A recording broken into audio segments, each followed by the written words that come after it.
But they have a quarterback who has potential. They have one of the top 6 or 7 receivers in the NFL, and they have a running back who's playing at a very, very high level. So with the pieces that they have and the body of work against Buffalo and Detroit, I think it's very clear they can play with anybody in the NFL.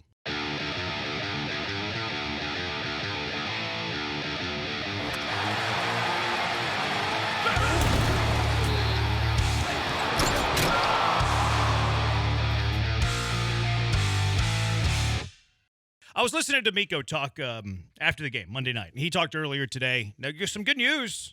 Will Anderson was practicing today. Hey. Will Anderson was practicing today, so that is some good news. Kamari Lassiter practicing. I imagine he's still in the concussion protocol, maybe a step or two away from passing that, which would be nice to get to full health because corner number 2 is a deep drop-off from Kamari Lassiter. So DeMeco was talking after the game Monday, and he had this to say, which caught my ear.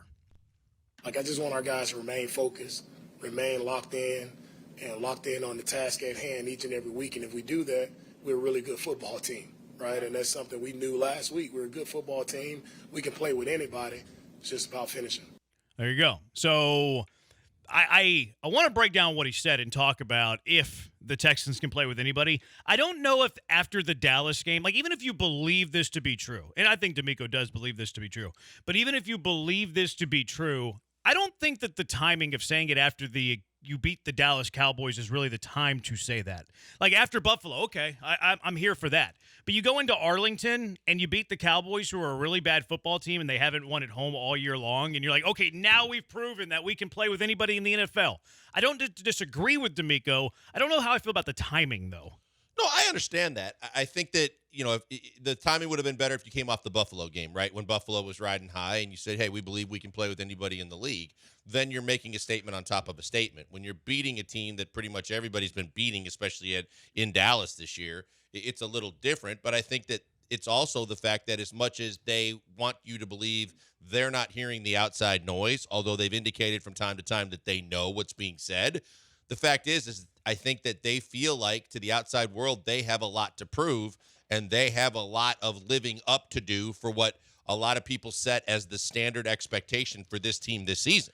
Do you believe the Texans can play with anybody? 713-780-ESPN, HRP listener line, 713-780-3776. Of course, the head coach is going to say that he thinks they can play with anyone. Do you think that they can play with anyone? Not right now.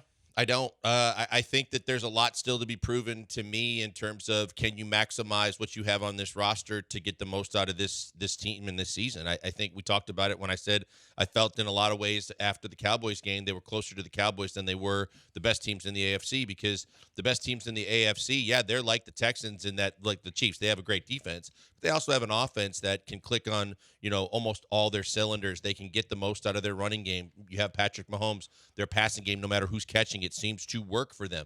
Baltimore is an offensive juggernaut, it seems, with their running game, the receivers they've added, what Lamar does. Their pass defense is terrible, but their defense can be good enough because they score a boatload of points to where I look at that and say, yes, I think they can play with Buffalo. Do I think that, and am I convinced that they can play with Kansas City and Baltimore yet? No, I'm not.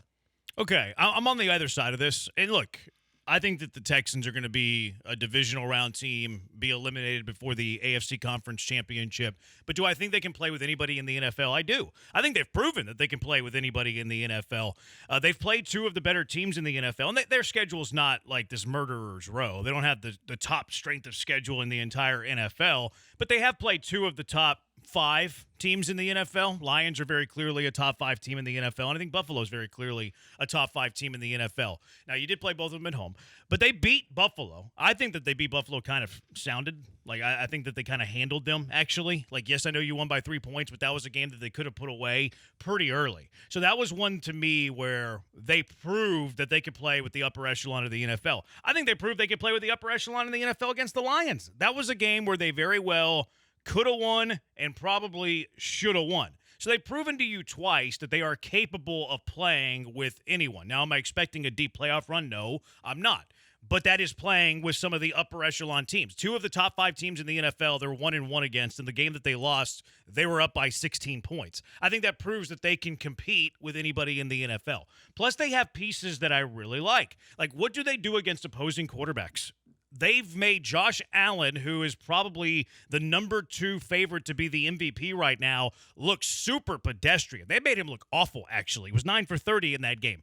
Jared Goff is a top 5 MVP guy right now. He threw for 5 interceptions and had a 50% completion percentage. So I do think very highly of the Texans defense, specifically the defensive line. I think the defensive line is borderline elite. I think it has a chance to reach elite level if everybody gets right and healthy. Like, we've not seen the full complement of Will Anderson, Daniil Hunter, and DeMeco Ryans when they were all good to go. Will Anderson's missed the last 2 games. DeMeco Ryans was not the best version of DeMeco Ryans in his first game back from suspension. So I think the defensive line, elite, the defense really stinking good, and the offense has pieces that can beat you. I'm not going to sit here and tell you they have a top 10 offense because they don't.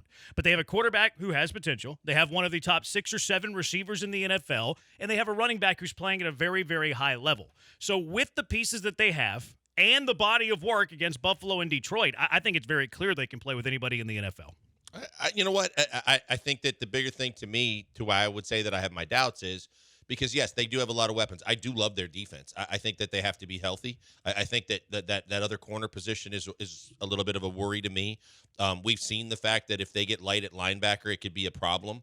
And then the bigger issue is the fact that, they get hot and cold with the running game depending on, they couldn't run it against the Lions. They obviously got back to running the ball very effectively against the Cowboys, but it all starts with the offensive line. CJ hasn't had enough time to throw a lot. It seems like his internal clock is a lot shorter than it was a year ago. The fact is that he's not playing at the level he was because of that, I think. And I think that because you lost Diggs, you're just getting Nico back, that there's still a lot of meat left on the bone from an offensive perspective. And that line worries me because when we're talking about playing the likes of the pass rush of the Chiefs in particular, but even if the Bills are healthy, but more so even with the Ravens, their front 7, regardless of what their pass defense is, they can wreak havoc and they can get after a quarterback, especially if you have a less than offensive line. So that's where the concerns come for me. Now, we know we're going to see 2 of those teams at the end of the season. We've already seen the Bills. But when you see those 3 games and 2 of them are against the Chiefs and the Ravens late in the year, that's going to be a really good barometer for me to say, okay, between now and then, can they get right and can they do enough so that I believe in my heart of hearts when the playoffs come around? Because I'm like you, I think they're going to be done after the divisional round. But those are going to be great barometers for me to see if maybe they can get to a point where they can play with those teams. See, I feel like what you're describing, though, is for them to be a complete team. I feel like it's 2 different things because I agree with all the things that you said is the reason they're not a complete team. It's the reason that I'm not comfortable with them winning in the divisional round or the conference championship or then making the Super Bowl run. This is simply, if they're in a divisional round game against Kansas City, can they be in that game? Can they be competitive in that game? Can they keep up? Can they give them a sweat? I think it's 2 different things. I think as they're currently constructed, they could give them a sweat simply because their defensive line wreaks havoc on these opposing quarterbacks. They're going to be in every game, in my opinion, simply because their defense, specifically the defensive line. Yeah, I see that. But again, because the question is, do you think that they can play with anybody? Yeah, I do. You do, and the reasons why I say I don't is because I don't believe that offensive line holds up against the Chiefs. I don't believe, and the Lions' defensive line wasn't what it had been because you lost Aiden Hutchinson. So I think that when you line them up and they had problems with the Ravens a year ago. So with those 2 teams specifically in mind, I don't believe they can, in my mind right now, I don't believe that offensive line is good enough to hold up against those 2 teams specifically.